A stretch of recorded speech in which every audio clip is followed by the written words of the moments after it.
Hello, নমস্কার বন্ধুরা।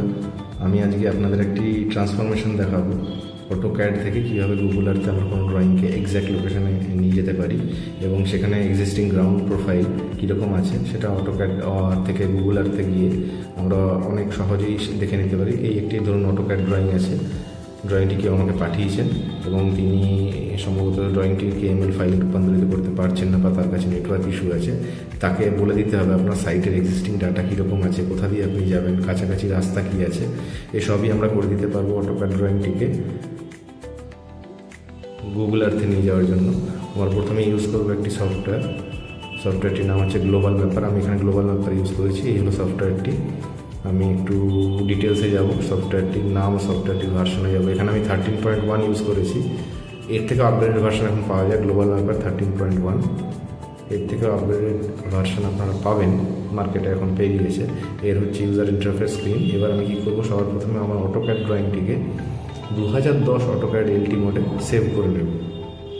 যেহেতু 2010-এর ওপরের ভার্সন গ্লোবাল ম্যাপার 13 নেয় না, সেহেতু আমাকে 2010-এ সেভ করতে হচ্ছে। নাহলে আপনারা আপডেটেড ভার্সন হলে এখানে যাবেন, গ্লোবাল ম্যাপারে ওপেন ইউর ওন ফাইলস, সেখান থেকে ইউটিএম আর জোন সিলেক্ট করে নেবেন।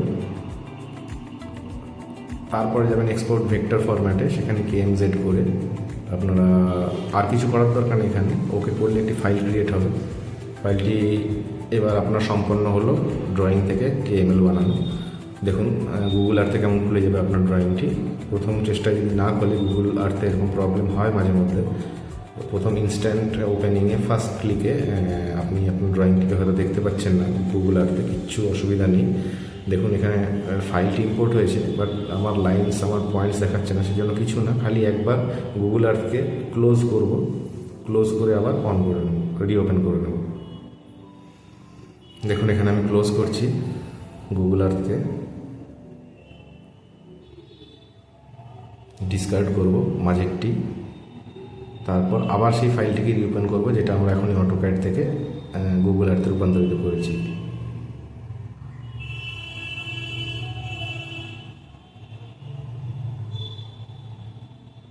ফাইলটি গুগল আর্থে খুলে গেছে, একদম সঠিক অবস্থানে গিয়ে কিন্তু ফাইলটি ওপেন হয়েছে। দেখুন এটি একটি আমরা দেখতে পাচ্ছি ভারতের ম্যাপের মধ্যে কোথায় গিয়ে এটি পড়লো।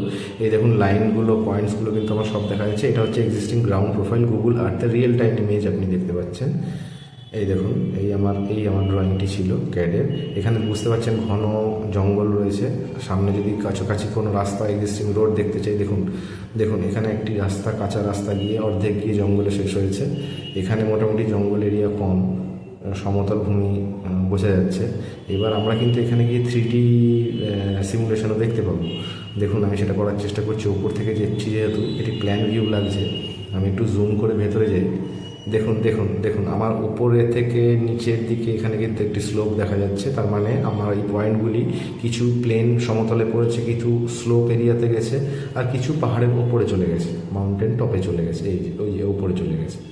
তো এইভাবে কিন্তু আমি 3D একটা ভিউ এখান থেকে আমরা নিতে পারি গুগল আর্থে সেই পয়েন্টগুলোকে দিয়ে, যেটা আপনি অটোক্যাডে পাচ্ছেন না।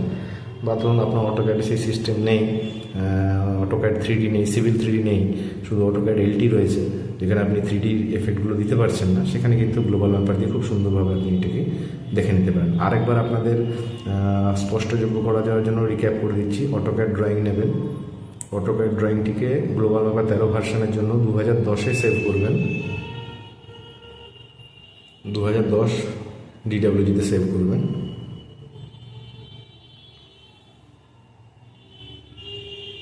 এরপরে কি করবেন, এরপরে আপনি 2010-এ সেভ করার পর এরপর আপনি সরে যাবেন, গ্লোবাল ম্যাপার খুলবেন।